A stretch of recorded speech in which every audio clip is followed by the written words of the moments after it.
Existem mais de 6.000 tipos de doenças raras, segundo a OMS, Organização Mundial da Saúde. Doenças raras são consideradas uma doença que afeta 65 pessoas para cada 100 mil indivíduos. Nesse educativo, vamos conhecer uma dessas doenças raras, a Síndrome de von Hippel-Lindau, ou VHL, como também é chamada. A Síndrome de von Hippel-Lindau, ou VHL, é uma doença genética que afeta múltiplos órgãos e múltiplos sistemas, causando tumores benignos e tumores malignos. Principalmente os malignos, eles acontecem no rim e no pâncreas, e os benignos, eles podem causar angiomas tanto na retina quanto na região do cerebelo, que é essa região aqui atrás da cabeça. Ela é uma síndrome bastante rara. Bom, a síndrome de von Hippel-Lindau, na verdade é uma doença rara, que acomete indivíduos que têm uma mutação em um gene, que é o cromossomo 3 do braço curto. Isso daqui é por definição, então você tem uma alteração desse gene e, obviamente, quando você tem uma mutação desse gene, você leva uma alteração da função desse gene, ocasionando a síndrome. E a síndrome de VHL é associado ao aparecimento de vários tumores que acometem vários órgãos. A Síndrome de von Hippel-Lindau é uma doença pouco conhecida por parte da população e profissionais de saúde. Por isso, ainda não existem números exatos de pacientes no país, mas acredita-se existir um subdiagnóstico. Eu estou participando atualmente de um registro internacional, então só para dar uma ideia do mundo, nós temos atualmente em torno de 1.300, 1.500 pacientes com diagnóstico no mundo. No Brasil, com diagnóstico, nós devemos ter em torno de 200, 300 pacientes, mas esses números com certeza são subestimados. É uma doença que ainda é pouco reconhecida e pouco diagnosticada do ponto de vista genético. A Síndrome de von Hippel-Lindau, ou VHL, é considerada uma doença genética de padrão autossômica dominante. Quando a gente se refere ao termo autossômica dominante, isso é um padrão de herança genética. É o risco que o pai tem de transmitir a doença que os pais têm de transmitir a doença para os filhos. Então, quando nós falamos autossômica dominante, significa que alguém que tem a doença tem a chance de 50% de transmitir essa doença para os seus filhos. A síndrome de von Hippel-Lindau, em geral, ela segue esse padrão que a gente chama de familiar, ou seja, um membro da família herda do pai ou da mãe, que herda do avô ou da avó. Mas a gente hoje já reconhece os casos que são chamados índices, que são o primeiro caso da doença. Em cerca de 10% dos casos de VHL, o paciente não tem nenhuma história na família e ele é o primeiro caso. Não, nunca tinha ouvido falar sobre a doença e não tem ninguém na minha família, eu sou o primeiro caso. Uma dúvida comum é se pode existir um grupo de risco para a Síndrome de von Hippel-Lindau ou VHL. Necessariamente não é que há um grupo de risco, mas há famílias que infelizmente tiveram alterações no cromossomo, dessas células germinativas. As células germinativas são aquelas células que passam de pai para filho, E infelizmente essas famílias, quando tem esse diagnóstico, já é reconhecido como famílias que são portadoras do gene do VHL, Ou seja, se eu conheço na minha família tios, primos que tiveram VHL, eu preciso necessariamente ser testado para tal. Então, as famílias reconhecidas que têm essa síndrome já previamente diagnosticada, certamente todos os indivíduos que fazem parte dessa geração, eles precisam ser testados. Então, meu nome é Gustavo, eu tenho doença de VHL, já que é hereditária, acredito que é desde do nascimento. Eu sempre tive conhecimento dela, mas sem ter a comprovação que eu tinha, porque a minha mãe teve, então já era comprovado que minha mãe tinha. O meu avô, que é o pai da minha mãe, e meu tio, irmão da minha mãe, também teve. Mas eu nunca conheci eles acabaram falecendo antes de eu nascer. A causa da Síndrome de von Hippel-Lindau é a mutação de um gene. A Síndrome de von Hippel-Lindau ela tem uma causa genética e é uma síndrome causada por um único gene, que foi denominado VHL. Esse gene está no cromossomo 3, no braço curto do cromossomo 3, e são variantes genéticas nesse gene que fazem esse gene perder a função. É tão importante isso porque a perda da função desse gene tem um fator causal para que todos os tumores apareçam. É a perda de função desse gene que traz o risco para a pessoa desenvolver as manifestações da síndrome. A síndrome de VHL pode ser classificada em 2 tipos. A causa genética da doença de von Hippel-Lindau é a mesma, mas dependendo da apresentação dos tumores, a doença de von Hippel-Lindau pode ser dividida em 2 tipos, tipo 1 e tipo 2. O tipo 2 é caracterizado pela associação com o tumor da glândula adrenal, que chama feocromostoma, que só acontece no tipo 2, e o tipo 1 é caracterizado pela ausência de feocromostoma, mas os outros tumores podem acontecer nos 2 tipos da doença de von Hippel-Lindau. Uma dúvida comum é se a síndrome do VHL pode estar associada com outra doença.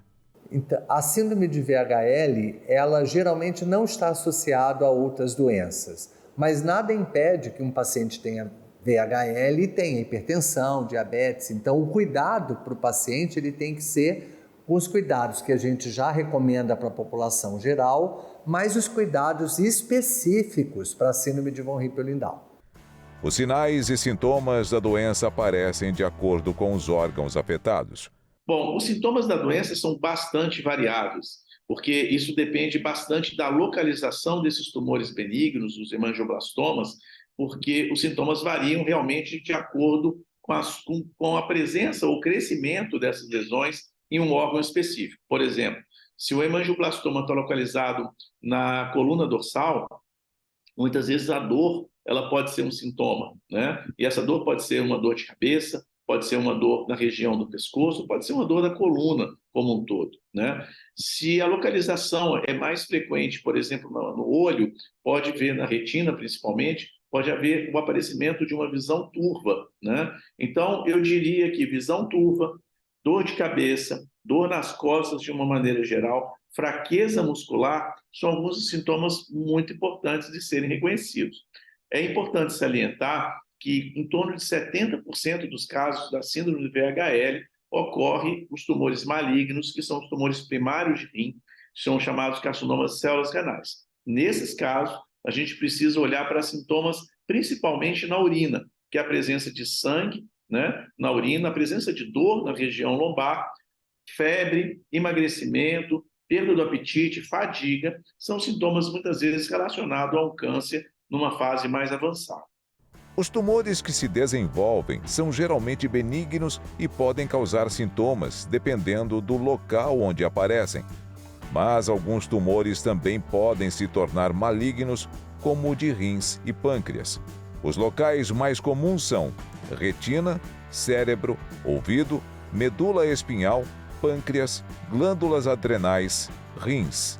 Os sinais e sintomas da síndrome de VHL podem aparecer na infância ou mais comumente após os 30, 40 anos de idade.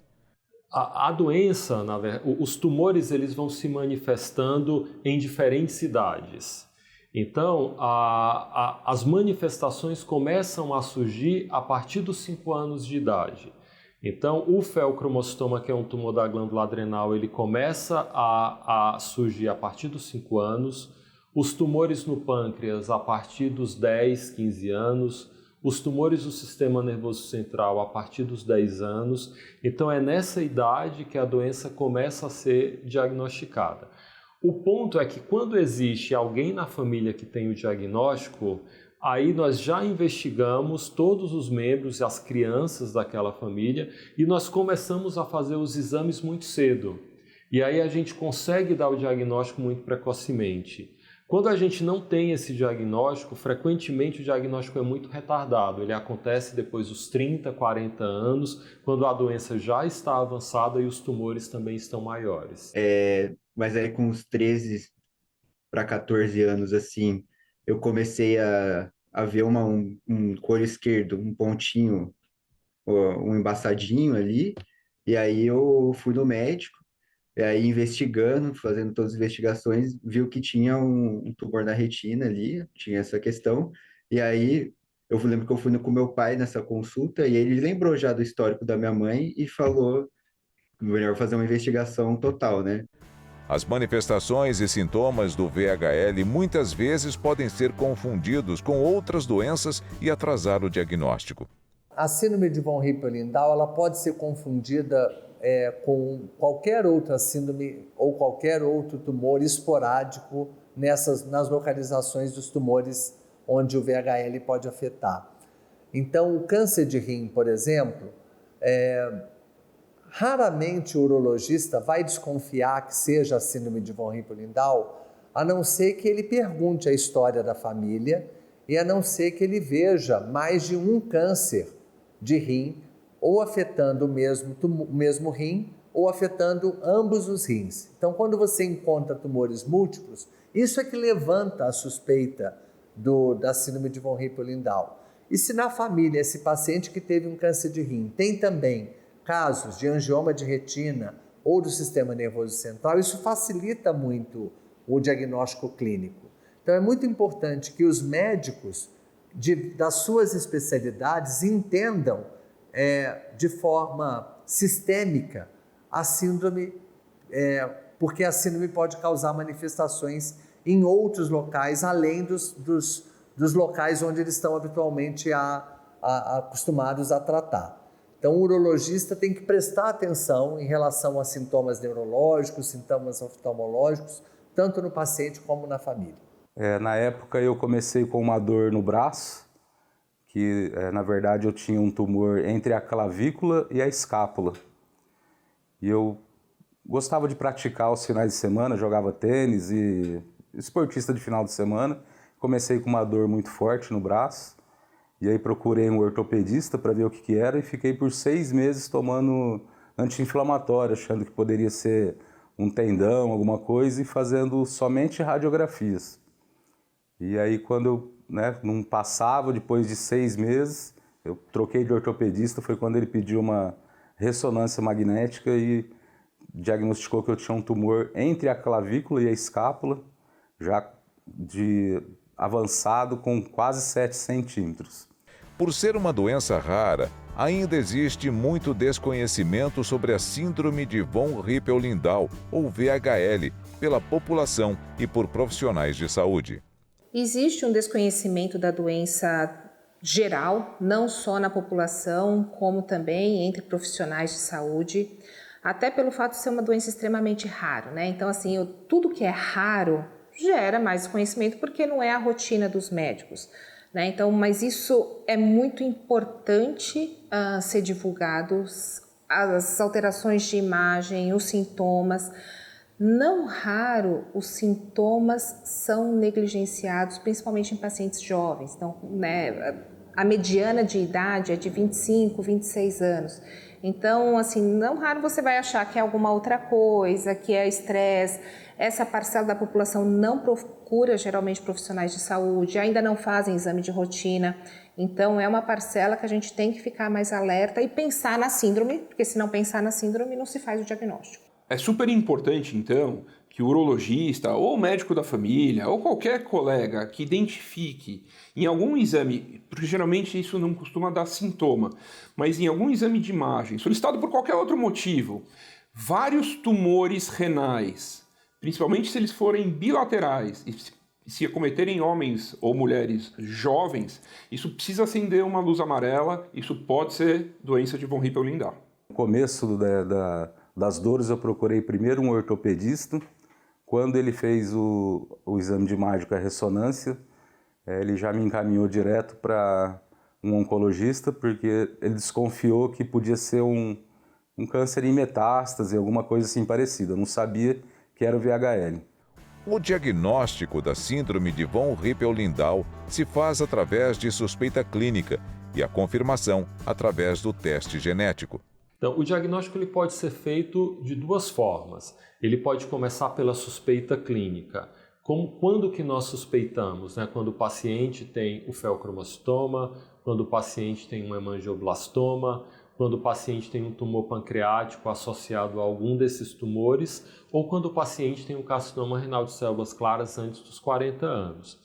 Então, quando existe uma suspeita diagnóstica por um desses tumores que eu comentei agora, a indicação é realizar um teste genético. E aí o teste genético é que é o diagnóstico definitivo da doença de von Hippel-Lindau. Outra forma de diagnosticar é no indivíduo que já tem o diagnóstico e aí nós temos que fazer o rastreamento genético em todos os parentes de primeiro grau, que são os indivíduos que têm 50% de chance de ter a doença. E aí mesmo que esses parentes de primeiro grau não tenham nenhum tumor, como eles têm um parente com diagnóstico, nós temos que fazer o teste genético. Então o diagnóstico final é o teste genético. O impacto de receber um diagnóstico de uma doença rara assusta o paciente. Qualquer doença genética, o diagnóstico assusta, né? Porque isso daí impacta no risco maior de tumor. Então, a gente está falando de um risco desse paciente ter algum tipo de tumor relacionado à síndrome, em torno de 80% a 90%. Então, o paciente, se ele viver, ele vai ter algum tipo de tumor e, obviamente, isso daí pode impactar. E assusta também porque frequentemente, a gente já faz o diagnóstico da síndrome em indivíduos que já tiveram filhos. E aí tem também esse estresse psicológico, né, do risco e que você vai ter que testar o teu filho e que isso daí pode ter um impacto também futuramente. Então, impacta bastante. O diagnóstico assustou bastante, mas como eu não tinha sintoma, eu tinha até um leve preconceito. Eu falava, isso não vai acontecer comigo, quando me explicavam o que poderia acontecer. E eu imaginava que não ia acontecer nada. Então, continuei trabalhando, levei a vida. Sim, o diagnóstico no começo me assustou um pouco, mas assustou mais quando eu achava que era tudo, né, se tratava de metástase do câncer de células claras, vamos dizer assim. Apesar de depois de ter conhecido o VHL, o impacto na minha vida, eu tinha muitas dores no braço, dores no quadril, e conforme o tratamento foi se desenrolando, foi dando andamento, eu fui melhorando bastante, mas a princípio assusta sim o paciente bastante. Após o paciente receber o diagnóstico de VHL, é importante que sejam testados seus familiares próximos. É muito importante fazer o teste das pessoas da família ou que já tiveram VHL para isso comprovar, né, o diagnóstico molecular, a presença da variante, mas principalmente em quem ainda não tem manifestações. Primeiro, existe um programa de prevenção que é muito mais fácil a gente lidar com tumores menores, a gente consegue tratar de forma conservadora tumores que vão aparecendo ao longo da vida da pessoa, do que aguardar a pessoa ter um sintoma ou ter uma complicação para depois cuidar dessa pessoa mais tardiamente. Então, o teste ele serve para a prevenção. O teste hoje ele é usado para identificar as pessoas que têm alto risco e que devem seguir um programa de prevenção que já está muito bem definido, que são exames da cabeça, né, do crânio. A gente procura usar sempre métodos que não tenham radiação, então a gente dá preferência para ressonância em vez da tomografia. É feito também a análise da coluna para poder olhar a medula neurológica, né, a medula neural, ver se também não tem hemangioblastomas, e o exame do abdômen completo. Na nossa família foi assim, eu fiz o teste genético, como eu falei, meu pai no ano de 85 ele teve um tumor em cerebelo, veio a falecer depois de alguns anos por essa retirada do tumor, que não foi bem sucedida. Então a gente indicou, né, o médico indicou, abriu o precedente para toda a família. Eu tenho 2 irmãos mais velhos que fizeram o teste genético e deu negativo. Para eles, tudo bem.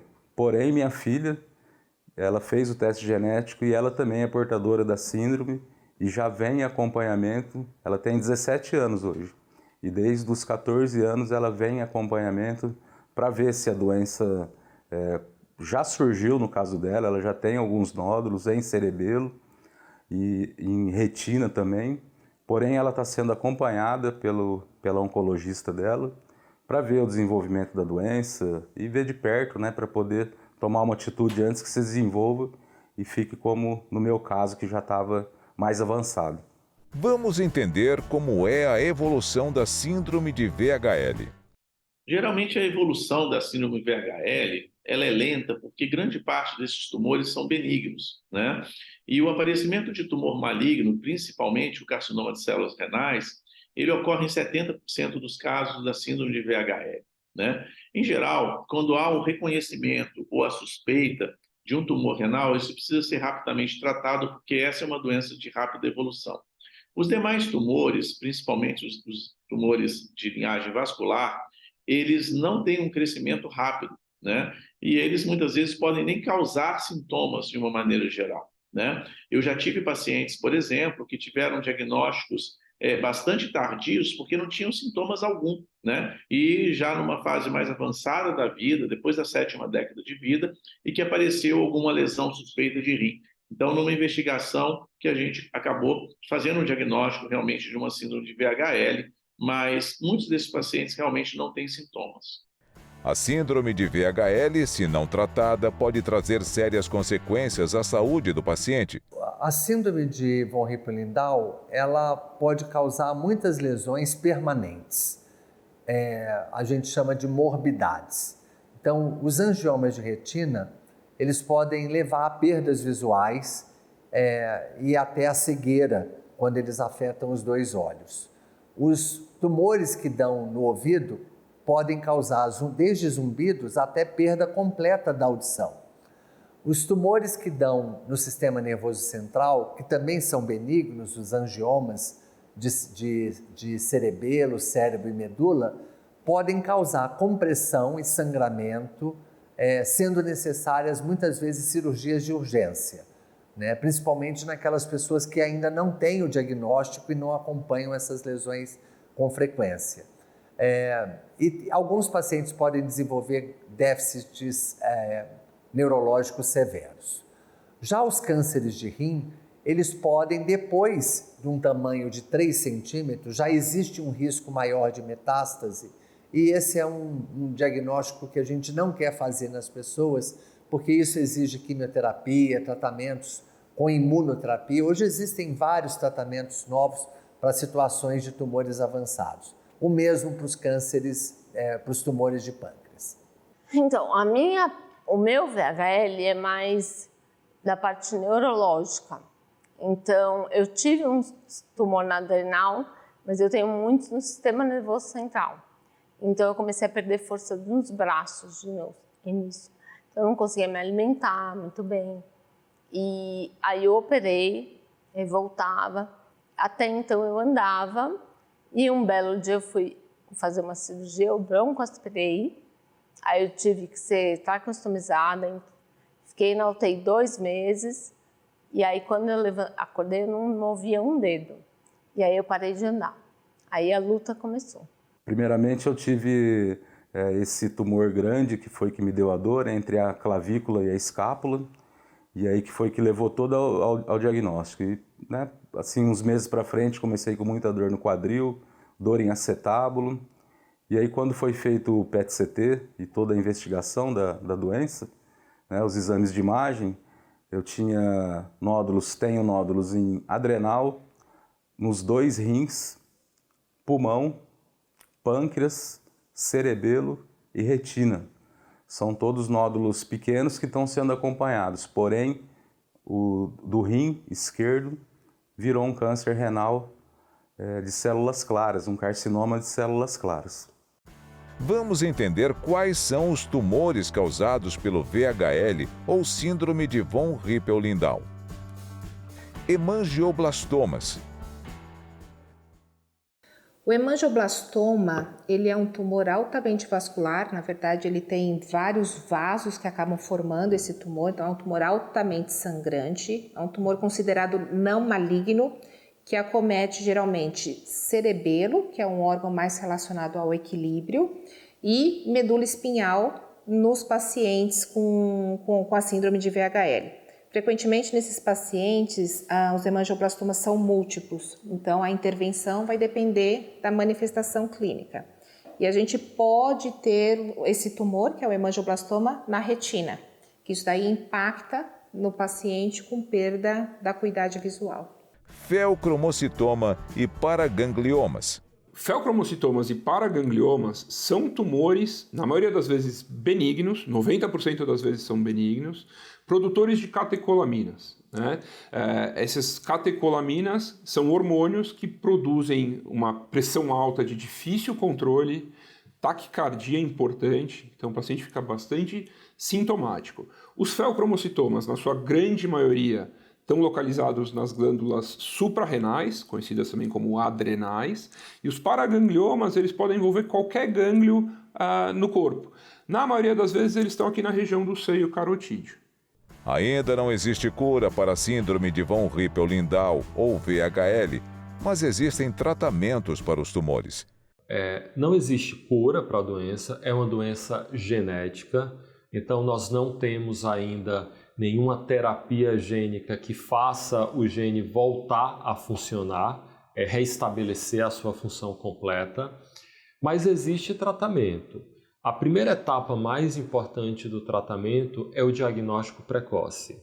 É fazer o teste genético o quanto antes na vida, logo após o nascimento ou nos primeiros 5 anos de vida, porque os tumores eles começam a acontecer principalmente após os 5 anos, mas logo após o nascimento tem indicação de fazer o teste genético, e é esse segmento ao longo de toda a vida que muda a vida do paciente. Porque nós não temos como impedir ainda que os tumores apareçam, mas nós temos como diagnosticar os tumores da forma mais precoce possível e assim evitar as complicações. Vamos conhecer as abordagens de tratamento para os tumores relacionados ao VHL. As principais abordagens de tratamento dos tumores relacionados à síndrome de VHL aí são inúmeras e depende da manifestação clínica, mas principalmente abordagens cirúrgicas entram no cenário de todos os tumores pancreáticos, renais, hemangioblastoma, enfim, de todos os tumores que são relacionados. A radioterapia tem uma importância grande também no tratamento, a gente consegue controlar muito bem a doença e controlar sintomas que porventura o paciente pode ter. A gente tem tratamentos sistêmicos, ou seja, tratamentos orais que a gente pode usar para controlar a síndrome, para controlar os tumores relacionados às síndromes. E a gente tem as intervenções locais que podem ser feitas. Então, assim, pacientes com hemangioblastomas de retina, tem uma abordagem específica, enfim, a gente tem várias possibilidades de tratamento nesse cenário. Os tumores dos rins e da glândula adrenal, que podem ser mais agressivos, merecem cuidados especiais. Na urologia, os 2 principais sítios de acometimento da doença de VHL são o rim e a glândula adrenal. No rim, é comum o desenvolvimento do carcinoma de células renais, que é o tumor maligno do rim. Existe aquela consideração de que na doença de VHL a doença é múltipla, então são vários nódulos no rim, acomete os 2 rins. Então a gente tem que fazer uma ponderação importante. Se a gente for operar esse paciente e não tomar cuidado, a gente acaba tirando muito tecido renal saudável, e aí, apesar da gente trazer cura do câncer, a gente vai levar esse paciente para insuficiência renal. E aí esse paciente vai acabar precisando de diálise e ter uma série de outras complicações.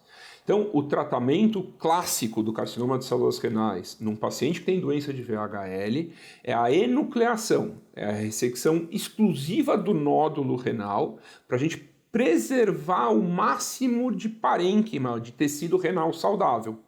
Porque é comum o indivíduo ter que fazer algumas abordagens ao longo da vida.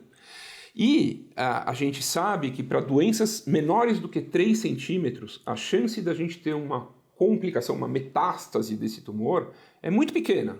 Então a gente começa a operar esses pacientes quando as lesões atingem 3 centímetros.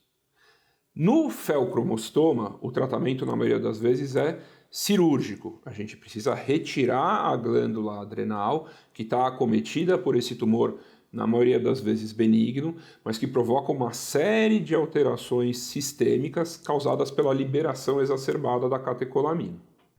Felizmente, com o avanço da ciência, surgiram novas terapias que estão revolucionando o tratamento da doença.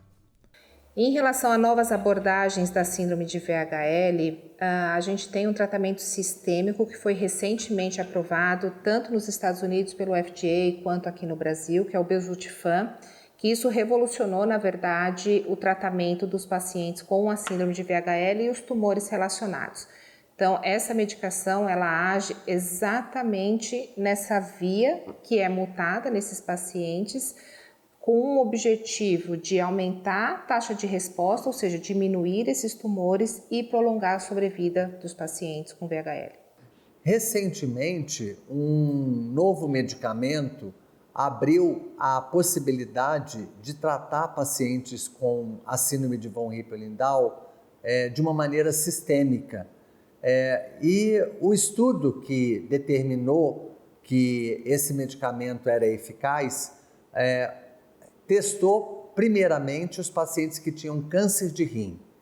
Mas foi tão eficaz os resultados dessa pesquisa porque todos os tumores relacionados ao VHL responderam com esse medicamento, mostrando que o potencial desse remédio era maior do que os cânceres de rim e que ele poderia também ser usado para os angiomas de sistema nervoso central e para os cânceres, os tumores pancreáticos, neuroendócrinos pancreáticos. Então, esse medicamento ele pertence a uma classe nova de remédio. É uma classe que nunca existia antes. Eles são os inibidores de uma enzima chamada HIF-2-alfa. Se escreve HIF-2-alfa. Essa é uma proteína que é inibida pelo gene VHL, habitualmente. E quando a pessoa nasce com uma deficiência no gene VHL, ela acaba se acumulando na célula e provocando todos os tumores relacionados ao VHL. Agora, imagina um medicamento que substitua esse papel do gene e que iniba esse HIF-2-alfa. É exatamente isso que esse medicamento faz. Então, é como se eu estivesse substituindo a ação do gene VHL por um remédio, por um medicamento que passa agora a fazer a degradação dessa molécula, dessa proteína chamada HIF-2-alfa, que ela é uma proteína de adaptação para a nossa célula, mas no paciente com VHL, ela está acumulada e ela causa todos esses tumores. No tratamento do VHL, é importante a avaliação do benefício clínico das terapias a serem utilizadas e que devem ser discutidas com o paciente. Um tratamento oncológico, principalmente de uma doença complexa, ele precisa sempre ser muito bem abordado e colocado para a família e para o paciente todas as perspectivas e opções de tratamento. Muitas vezes existem mais de uma opção de tratamento, né? E o que a gente faz no nosso dia a dia é chamar as pessoas envolvidas para que elas possam opinar e participar de uma tomada de decisão. Isso é extremamente importante.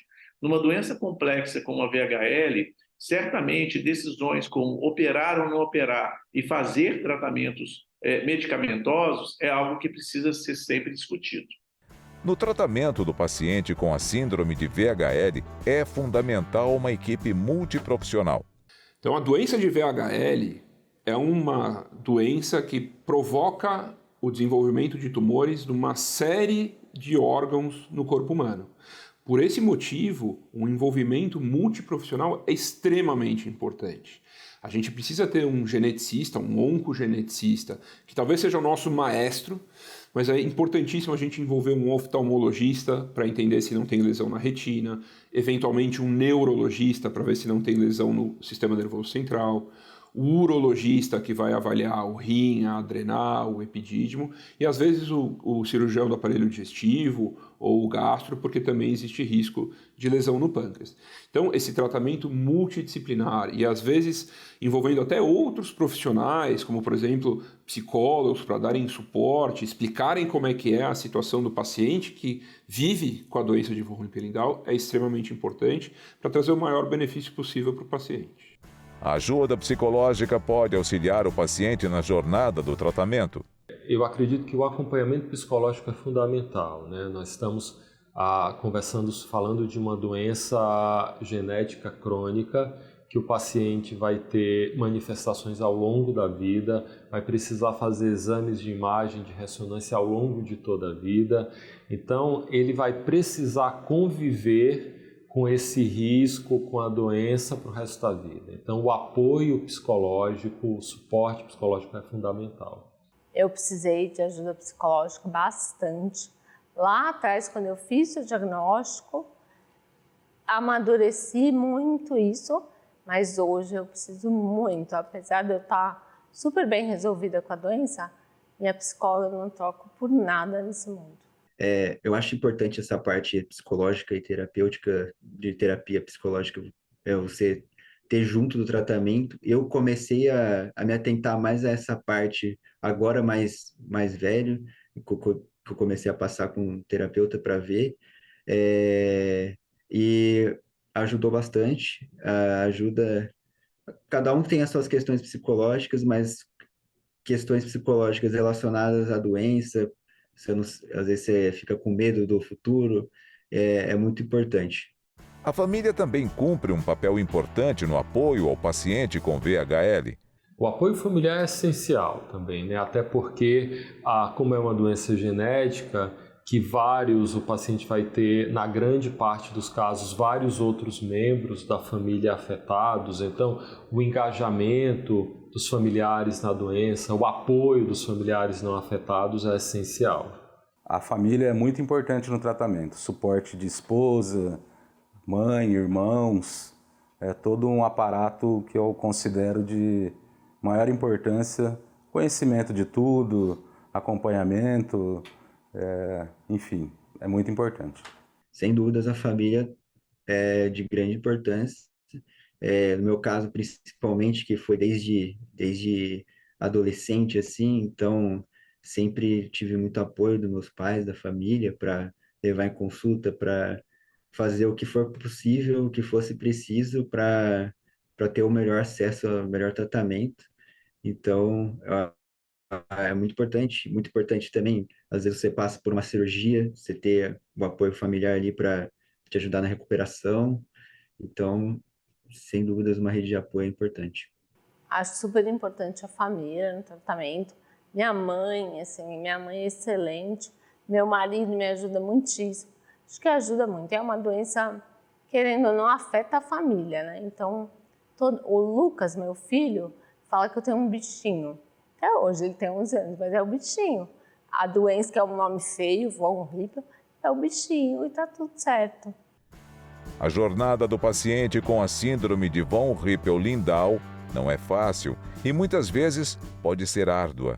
A jornada do paciente, uma vez que ele teve esse diagnóstico da síndrome, ela certamente não é uma tarefa fácil, porque a necessidade de exames complementares de maneira frequente, a necessidade de visitas a diferentes especialistas, tendo como base o oncogeneticista, né? E principalmente o estresse relacionados à família como um todo, que eventualmente novos testes vão acontecer com essas pessoas, isso certamente é motivo de estresse, né? Esse estresse pode afetar a qualidade de vida, ele pode afetar o dia a dia dessa pessoa, pode afetar o trabalho, o estudo. Então, é super importante ter um apoio, inclusive psicológico, dentro desse time, né? Onde essa abordagem ela é muito importante para que se encontre aí o equilíbrio dentro do diagnóstico como a síndrome de VHL. A síndrome de von Hippel-Lindau, ou VHL, é uma doença desconhecida por muitos e a informação é uma grande aliada no combate à doença. A informação ela é fundamental hoje para médicos e pacientes identificarem a síndrome de von Hippel-Lindau. Essa síndrome ainda é muito pouco diagnosticada e muitos pacientes e famílias estão ainda sem o diagnóstico no Brasil. Então é muito importante que a gente traga, através desse programa, a possibilidade de pessoas se darem conta que podem ter von Hippel-Lindau, porque isso vai mudar drasticamente a evolução de toda a sua família. Se você quiser saber mais sobre a síndrome de von Hippel-Lindau ou VHL, já anote algumas dicas ou procure mais informações no núcleo de sua cidade. Facebook, Síndrome de von Hippel-Lindau, Brasil. Sociedade Brasileira de Urologia, São Paulo, sbu-sp.org.br. Hospital AC Camargo Cancer Center, accamargo.org.br. Hospital Beneficência Portuguesa São Paulo, bp.org.br. Hospital das Clínicas da Faculdade de Medicina da Universidade de São Paulo, hc.fm.usp.br. A síndrome de von Hippel-Lindau é uma doença rara que cada dia mais conta com estudos e tratamentos que estão mudando a qualidade de vida do paciente. Por isso, o paciente e a família não podem perder a esperança. A esperança nunca pode ser perdida. Eu sempre falo que a gente tem que olhar sempre o copo meio cheio e nunca olhar pelo que a gente não tem, mas toda a genética que a gente herdou dos nossos pais, tantas outras coisas que nos fazem sermos quem nós somos, tantas capacidades e habilidades que a gente pode desenvolver a partir de um diagnóstico, traz sim. O VHL traz muita maturidade para quem tem VHL, porque precisa enfrentar situações que outras pessoas normalmente não enfrentam no seu dia a dia, na sua vida corriqueira. São situações de afastamento de trabalho, situações de perdas de familiares, de perdas até de oportunidades, né? De uma pessoa, por exemplo, que perdeu a visão, ou que perdeu a audição, né? Ou que perdeu movimentos do corpo. Então, é muito importante que as pessoas tenham a consciência de que o VHL pode ser prevenido e que hoje, com as novas abordagens de tratamento, a gente precisa sim ter muita esperança no futuro. Eu acho que o diagnóstico do VHL assusta muito. Eu acho que é um pouco normal desanimar quando você recebe uma notícia difícil, mas que isso sirva de estímulo para você dar mais valor para a vida, para as coisas importantes e tocar a vida como deve ser. Acho que todo mundo tem uma luta. Cada um tem uma coisa difícil. Então, horas eu estou na cadeira, outro tem uma dor de cabeça, outro tem um câncer de rim, e por assim vai. Todo mundo tem uma luta, né? Às vezes dinheiro, mas cada um tem uma vida que tem.